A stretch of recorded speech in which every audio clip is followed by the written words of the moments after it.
Les forces armées de la République démocratique du Congo maintiennent la pression en profondeur sur les terroristes ADF dans la chefferie de Walese Vonkutu, au site du Roumu. 22 de ces terroristes ont été neutralisés et plusieurs armes récupérées par le FARDC sous le commandement du général Mugisa Moulek à l'espace d'une semaine, soit du 11 au 17 juillet. Dans le groupement Banda Vilemba, a dit le lieutenant Junungongo, porte-parole de l'armée loyaliste en Ituri. À l'issue de ces opérations, les forces armées ont neutralisé 22 éléments terroristes de ZADF, récupéré ou ont saisi 8 armes de type AK-47 et le matériel de guerre, entre autres un Touraya récupéré dans le bastion de ZADF.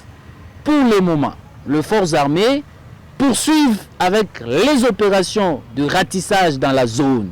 À Otomaber, toujours dans la même chefferie, les activités économiques ont repris suite à l'amélioration de la situation sécuritaire ayant permis les retours de la population. Certains habitants témoignent.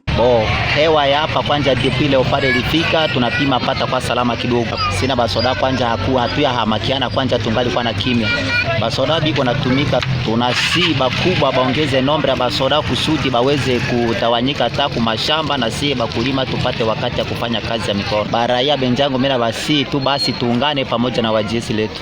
Pendant ce temps, dans la région de Boga et Tchabi, les forces armées poursuivent la traque contre ces terroristes ADF, dépêchés dans la zone par le lieutenant général Luboyanka Shomadjoni pour assurer la population de dispositifs mis en place pour la sécuriser. Le général Nyembo Abdallah, commandant secteur opérationnel en Ituri, a au cours d'un meeting tenu samedi 16 juillet à Boussio appelé la population à collaborer avec les forces armées pour en finir une fois pour toutes avec ses ennemis de la paix. Muungane na jeshi yetu kwa na pamoja kana huko information fulani kimbia haraka ndio sivile utumike nabo vile mlikuwa natumika nao mbele ndio na cha pili naambiaka siku zote mbeku mbaya ndani ya familia itazala hasara sana mjangili iko utaratibu iko lakini ni baba njoo anaweka amri ndani ya familia sivile mjaribu kutoa mbegu mbaya ndani zenu. Par la même occasion, au nom du gouverneur militaire de l'Ituri, le commandant secteur opérationnel a annoncé à la population de la région de Tchabi et Boga le déploiement de nouvelles troupes de FARDC dans la zone.